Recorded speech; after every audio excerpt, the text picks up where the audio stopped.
Hey everybody, welcome to Season 7 of Javier in the Air. For those of you who have not seen me, welcome. For those of you who have seen me before, welcome back. So that's right, Season 7. 7 years of me doing this show, and I love every minute of it, and I'm going to keep doing it. Why? Because why not?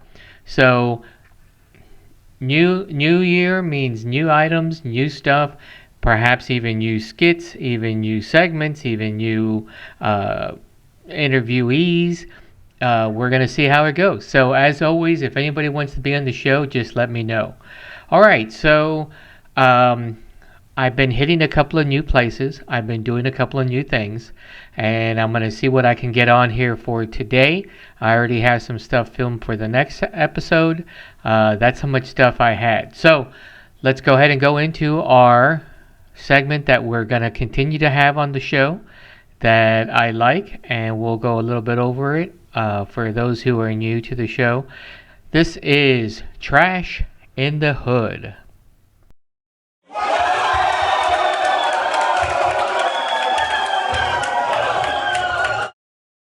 Hey everybody, welcome to Trash in the Hood. So what I've been doing for the past 177 weeks is pick up trash from 178 weeks actually throughout my neighborhood, specifically picking up cigarette butts. And so this is week 177, day 2, because it's the second day of the week. I know it looks like a hatchet of some sort, which is interesting. I never noticed these patterns before, but people started pointing them out to me. So we got about 2.39 miles in. Mostly, along grid patterns, along street patterns, so you can see how it follows those. And so the interesting thing for this day is we got a lot of clothing this day. We got some gloves, a pair of socks, a hoodie, a pair of shoes, lots of stuff of the other stuff like bits of plastic and water bottles and beer bottles and bits of metal and car parts and stuff like that. But then we also, you see a bag there, plastic bag full of just empty beer cans or hard cider cans. And then to the right, you see what I like to call the tobacco section of the Trash in the Hood. And so there's about 70, maybe 80 cigarette butts. But this was the end of 2025, or the day before 2025, day before New Year's Eve. And so then this is New Year's Eve. This is 2.17 mile. Someone pointed this out to me. It looks like it's a key, like I'm going to key into the new year, which I thought was funny. And so up and down. So the paths are usually kind of determined, like I said, by the streets themselves. But it's depending on which way I want to go determines where we're going to be and what kind of trash we find. It's very interesting how it changes from street to street. So here you see large bits of metal. Again, a couple of beer balls, or buzz balls as they call them, a couple of tennis balls, some more clothing, lots of junk mail and bits of paper and receipts and stuff like that. It looks like a lot of people are throwing stuff out rather than just put it in their trash, but that goes without saying. And then in the tobacco section, we have a lighter, a cigarette box, and only about, I think it was about 35 cigarette butts. So good way to end 2025, and not to be a naysayer, but was really hoping that we would see less and less in 2026. So this week, week 178, I was only able to get out once due to some things beyond my control. But if you see this one again looks like the hatchet of the other day. And what I'm doing is I'm going up to from El Salito up to 620 to Anderson Mill, down Anderson Mill a ways to Bristle Oak, and then Bristle Oak cuts across back to El Salito, and then El Salito back home. So when I'm on the same street, I go up one side and I come back the other side, so I don't miss as much as possible. This was a lot of interesting. This was interesting because I was trying to figure out why I found 3 pairs of those purple latex gloves that you see there at the bottom of the screen. Wasn't sure where they were coming from, if they were like construction or there was a clinic maybe, a pop-up clinic or something. I have no idea. Anyway, so a lot of food containers on this route, some crushed beer cans because, of course, of the number of cars that go by, especially on 620 and Anderson Mill, and then some car parts and some cardboard and stuff like that underneath everything. And then as far as the tobacco section goes, had a whopping 97 cigarette butts. So it's interesting to me how many I found that day, and I'm going to continue to. I'm going to start keeping track this year, so we'll talk a little about that here in a second. Okay, so as I mentioned, to those of you who may not have seen my show before, the Trash in the Hood was me trying to keep myself accountable health-wise, and also all of a sudden it became also keeping the streets health-wise as well, keeping the streets healthy by picking up the garbage and unblocking anything that I may have seen as far as drains go. Though the drains around here are very large, so there's not a lot of blockages going on. However, getting the trash off the streets so it doesn't go into the drains has become kind of a priority for me on top of me walking. So this day and age, I am moving well. My knees are feeling a lot better, still painful, but a lot better, to the point where my compatriots and I are walking a little over 2 miles, sometimes almost 3 miles a day, 2 to 3 times a week when we can get away. So what does that mean? That means I'm getting out further. That means I'm picking up more trash, and that means I need to be ready for anything and everything I find. So for those of you who may say, "Ew," rest assured, I am keeping my hands away from the trash. I don't pick up anything organic, and I'll let you figure out what that means. And yes, and also I use a grabber nowadays. I'm on my third or fourth grabber now because they have a tendency to break because I'm grabbing some heavy stuff. Also on a new bag, we said goodbye to Yellowy in 2025, and we got its twin brother Yellowy 2 is now being used for 2026. So Yellowy 1 did last about 2 years, so I'm getting about 2 years of use. Though I think I'll do better this year. Last year I was dragging it too much because it got pretty heavy, and I caused holes at the bottom, and it just finally blew out. So I wear gloves when I do put the trash on my tailgate of my truck, like you see in the photos. Make sure that there's nothing. So far, I've been lucky. I think only once we found a syringe, and we dealt with that accordingly. Nobody got any problems or anything like that. Again, use the grabbers to do it. I also use heavy gloves when I sort the trash to make sure nothing gets on me or nothing gets, I don't get my finger cut or my hand cut or anything like that. I do find broken glass from time to time, and I do find other sharp implements and objects that I need to make sure don't cut my skin. And then I thoroughly wash my hands with hot water and soap afterwards, just to be on the safe side. I know that I'm not touching anything, but it's always good to be safe, and I wash my hands afterwards. So if you're interested in joining me one day, perhaps you can reach out to me via email or via on this show, Javier in the Air, and just say, hey, where are you going to be? And I almost always have set patterns. Not always sure of the day, but I try most Saturdays, and I do try at least 2 times during the week, sometimes 3 if I get lucky, if I'm working from home that week. And then anywhere from 2 to 3 miles, depending on how we feel that day. And I say we because I do have some people that go with me from time to time. My partner in crime, Julia Takashita, good friend of mine. She does walk with me, and sometimes we go to her neighborhood, which is off of Main Street in downtown Cedar Park. So if you'd like to join us, just let me know. Reach out to me any way you know how. And if you'd like to have me go to your neighborhood and I'll walk with you there, we can always do that too. I'll go on the road, and we can talk about that. So just reach out to me. All right, so 2026, we're going to continue with our next segment, which is our Zen Moment. And I'm going to do whatever I can Zen Moment wise to see what I come up with. And then I'll be back for our next segment. So here is our Zen Moment.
Okay, so there you have it, our Zen Moment, first one for 2026. So I keep trying to do things new and differently and adding things and removing things to my show. If you have any ideas of what you'd like to see on the show, or hey, Hav, why don't you do this, or hey, do less of that, just let me know. Shoot me an email or leave me a comment on my YouTube channel, which is Javier In the Air. And with my handle, hashtag Javier In the Air 01, all one word. And also now this show is now on Spotify, so you can reach out to me on Spotify. Do a search for, I think it puts it under podcast, even though this technically isn't a podcast. But search for Javier In the Air, and you should be able to find it readily enough. Okay, so now we're going to go into our special projects. One of them, I'll talk to you about it, but I've been, for those of you who may not know, I'm a big fan of the British baking show. I love watching it. I got my mom hooked on it, kind of got my aunt hooked on it, got a couple of other people hooked on it, and I watch it a lot. It's nice to have, plus there's always interesting things on there if you're someone who likes to bake, such as I am. So I was watching some of the older seasons, and I came across something that was interesting to me, something I had forgotten that they did, and something that I've never seen done here in the States. Now, I'm sure there's places that do, and they're like, hey, we have it all the time. If you do, let me know. I'd love to find one of these types of loaves commercially so I could see how they did it. So without further ado, we're going to go into my bread baking project that just occurred over this past weekend. So here we go.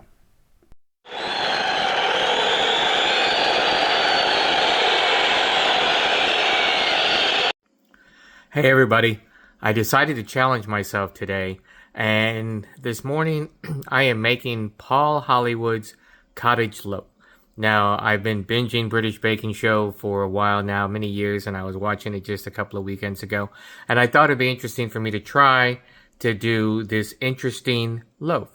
It looks very interesting, very odd, and if you haven't seen it before, look it up or wait to see the video that I come up with. And we'll see how it goes. Alright, so this is going into the oven. So this is one ball, this is another ball, and I scored it 8 times, 4 on top, 4 on the bottom. I also have a pan of water, and I set the oven for 425, and then when you put this in the oven, you reduce the heat to 415 and you go 30 minutes. So we'll see how it goes. No, actually that's wrong. Should be 15 minutes.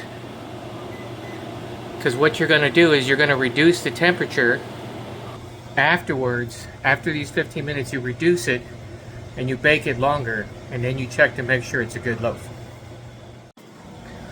Okay, so here we go. Here's the bread. I'm going to get it out of the oven first time. 415 for 15 minutes, and then 375 for about 25 minutes. And then it says check it to see if it's good and ready to go, because the bottom will be hard. So let's see what happens. Oh, that looks nice.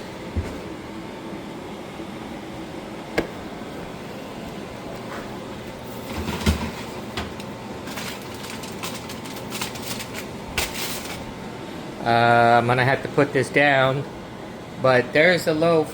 I'll let you know if it's a good loaf or not.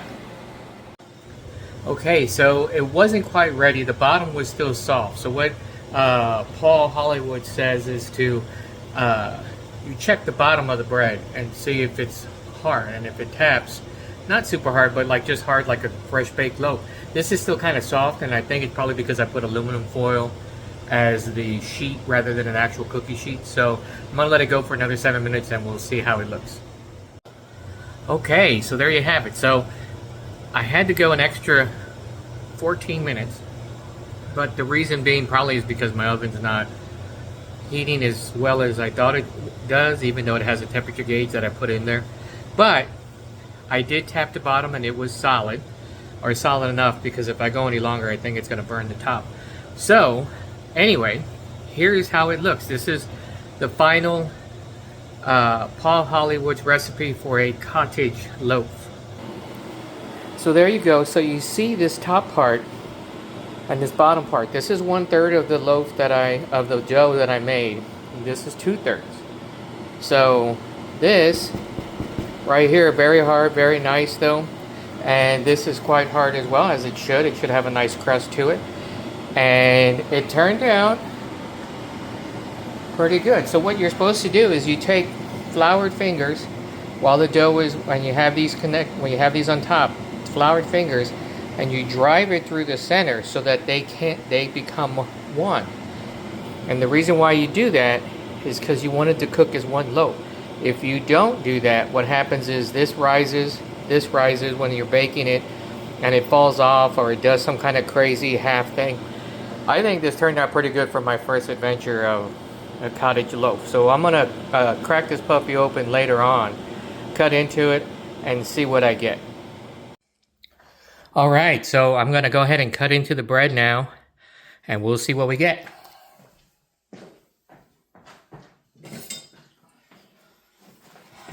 Nice and hard, nice and hard. This is a little bit soft. I could have gone a little bit longer. I'm sure Paul would give me grief about it.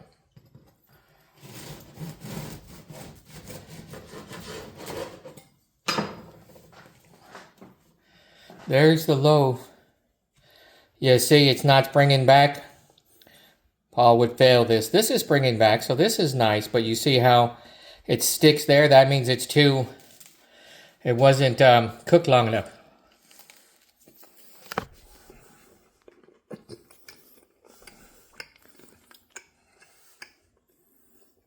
This is really good though, so I'm going to give myself a B, even though Paul probably would have failed me. So there you have it, Paul Hollywood's cottage loaf. Okay, so I had some more photos that I wanted to show as well. So this was during the second proving of it. So after you've proofed it just as one big ball of dough that you've kneaded and put together with your standard, just how you make sourdough bread, depending on how you do it. You get your first proof in, and then you cut the ball of dough into 2/3 and 1/3. 2/3 you make that bottom like circle, and the 1/3 you make the top one. And then, like I mentioned before, then you flour the fingers and you drive them through the center so that they become one unit. So that when you bake it, it looks like this. They have baked together as one, and you don't have like the top one coming off because it's basically two different pieces of bread, which technically it was. And then by driving your fingers through the center, it binds them together so that it cooks like you see there. So it's a nice, just a little bit of a separation, but it's really nice. And like I said, I did pretty good for my first time making a cottage loaf.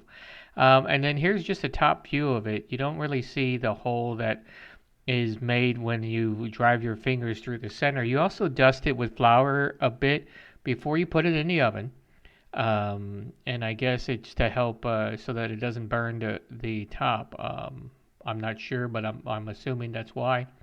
And you see the scoring. You can see the scoring that I did on the sides. I might need to get an actual scorer, which to me, I just used like an X-Acto knife or a little blade like that, and scored the top and the bottom. So this is when I cut it open. I wanted to show everybody how it looks when you cut it open. As you see there, because of the binding together, it's one big loaf. Two pieces to start with, and then you bind them together, and then when they bake as one. And it turned out good. I think it's pretty dense. Paul Hollywood probably would have said, you didn't proof it enough because there's not a lot of air holes in there.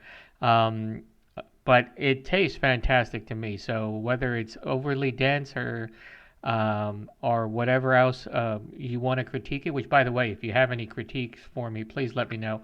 But it did turn out to be really good, and it goes well with just a little bit of butter. Okay, so there you have it. There's your cottage loaf. And don't, if you want to start trying to bake, and I am by no way, shape, or form even close to what you would consider a baker. And in fact, next show I'm going to try to have the nice ladies who made that sourdough for me that I talked a little bit about. I'm going to have them on the show, talk to them a little about how they got into it. Their baking is miles above where I am, but I like to bake because I just like to feel good in the kitchen and make a little something. It's the same way when I'm in the garden. Most of the time, my garden sucks, but at least I try to grow things, and so that's how you go with it. So if you're don't be intimidated by baking. I know it looks kind of complicated, and if you watch some shows, it can get quite complicated with the amount of ingredients. But if you follow the directions, and sometimes you may think, I know, this isn't going to go, I'm going to add this instead. I wouldn't, at least through your first round of baking once, whatever it is that you're trying to bake. So, for example, I was going to add some fruit to the cottage loaf, but I determined that it may throw the baking time off, and I'm sure it will, because even if it's dried fruit, it may add a little bit additional moisture to it, which then means I need to cook it a different way, or I need to cook it longer, which then I need to do I need to put something on top so it doesn't burn on top? So I decided against it, plus I also forgot. But um, it turned out real nice, and don't be intimidated to do it. If you have recipes of your own that you have, or that your grandmother gave you, or your mother gave you, or somebody in your family gave you, and you want to try it out, and you have the time, and you want to put the effort in it, then you should definitely do it. I had the time to do this cottage loaf, and it turned out really good. And if you watch the British baking show like I do, there's an American version, but I don't watch it as much because I just feel it's not as good, unfortunately. So sue me. But if you, and I'm not sponsored by them by any way, shape, or form, just to get that out of the way for people that are filtering through my show to make sure that I'm not copyrighting anything or not copyrighting something. If you watch the show, you have to figure out what the differences is. For example, what's caster sugar? What's a sultana? What's a cottage loaf? And figure out the correct way to go about doing some of these things. So don't be afraid. Do it. If it's wrong, I guarantee it probably still tastes pretty good. So someone in your family is going to eat it, and then you just try again. And we'll see if we can get some tips from the ladies who are making the sourdough in my neighborhood. That is absolutely fantastic. In fact, I'll be placing an order when I go in and interview them. Again, they don't know this yet, but if they're watching the show, I'll be placing an order for next weekend.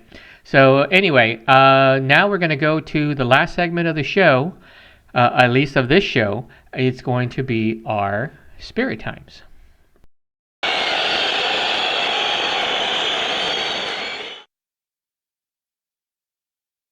Okay, so I know last year towards the end of the year, we were trying to do mostly cocktails, and it didn't really work out. So this is kind of the same thing. I'm gonna be just doing different things depending how I get to it, whether it's a cocktail, a liquor by itself, a wine, or a beer. So today I reached into my bag of tricks and found this handy dandy little beer.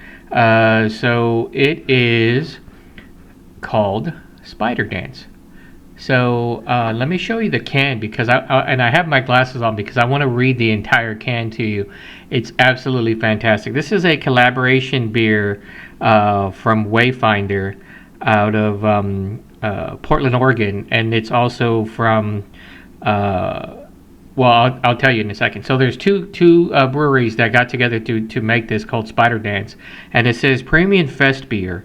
And so the can itself is really cool. Let me straighten it out there for you.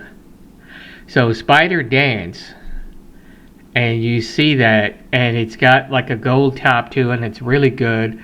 Really cool, I should say. Really cool. I haven't tried this before. Really good presentation. So there's a lot of stuff going on the can. So on the side it says "Stalk Us," Wayfinder.beer. So there's the beginning. And then it says, "Save the Earth. It's the only planet we have with beer. The only planet we have with beer." And then as it goes on, it also says instructions: open, drink. I mean, you can't get much better instructions than that. So then on the side, I wanted to read this because it was very interesting. So it says Premium Fest beer, brewed in collaboration with Grand Fir Brewing. This fawn-colored lager roasts a perfect balance of delicate malt sweetness and crisp hop bitterness, with subtle notes of toasted bread and a hint of floral aroma. Smooth, refreshing, and eminently drinkable, it's the ideal companion for late summer night frosts, which it's going to be frosty tonight. Let's see, 16 fluid ounces. Alcohol is only 5.33 by volume, but it is a lager, so that kind of makes sense. You don't see lagers hitting too high, or at least I haven't found any. Again, this was found out at our good friends, the Boutique here in Cedar Park. If you get a chance, go visit it. Oh, and it looks like it already is beating me to the punch. I'm gonna have to pour it before it spills everywhere. So I know my coloration is a little bit off when it comes to my camera, but this is a nice, very light golden beer. And I know some people may be asking, well, what is a fest beer? So I wanted to get that as well. So because I always try to do different things, and I try to make sure if you like it, then you can find it yourself. You can go out to the boutique and ask our buddy Scott or Jana if they have any more. But a fest beer is a pale golden German lager, known as the official modern beer of Munich's Oktoberfest, offering a lighter, smoother, and more drinkable experience with a balanced malty sweetness and a light hop character, which is pretty much what the explanation was that I just read. Distinct from the darker, toastier Marzen style it largely replaced.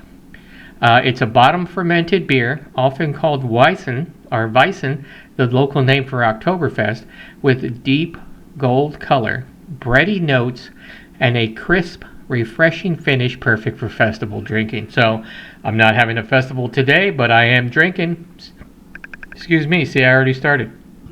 And let's go ahead and give it a taste. So this is Spider Dance by Wayfinder.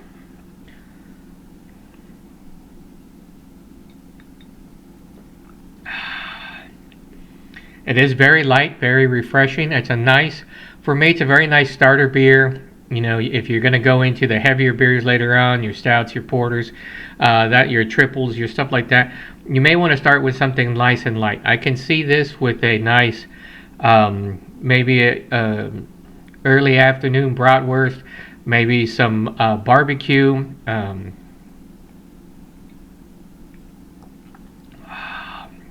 Maybe you're watching a baseball game and you want to go out and you're out at the baseball field and you don't want to get hammered because you got to drive home. You're the only one there that's with you, so you want to have something light. And if they had something like this, you would definitely do it. Of course, most beer gardens, most baseball fields don't have this. Really good. I'm gonna stick to my 1 to 10 thumbs up. And as far as this goes for its category and for its taste and for its overall light refreshingness, it hits well on the front. It stays light and refreshing on the back. I'm going to go ahead and give this 7.5 thumbs up. And a half. 7.5 thumbs up. So really good. Wayfinder, you did very well. If you don't like my 7.5 thumbs up and think it deserves more, by all means, please reach out to me on the show, Javier In the Air. You can reach me on my YouTube show or through Spotify, now that I'm on Spotify. And we can discuss this by having you come visit and be on my show. Once again, I am not sponsored by Wayfinder or by Fur, and it is just myself. So this is Spider Dance by a combination of Wayfinder and Fur, based out of Portland, Oregon. So there you have it, guys. And thank you very much. don't hit that pause button or the stop button. I totally forgot about my Jav-A Beans. I want to get it on the show. I know we're already past 30 minutes, but here is our Jav-A Beans.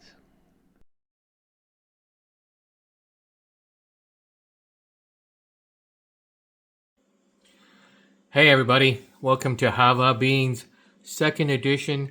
Still from the Slackers, still by myself, don't have my normal companion. So I went and got the cortado, as it's fantastic. That's definitely a four beaner there. And by the way, this is still a free show. I'm not being sponsored by anybody, the Slackers or anybody else. Just this is just for the filters that get put in there. And so now, last time I tried the cortado, which I said again, four beans, and I tried their dirty horchata. So now I'm trying the dirty chai.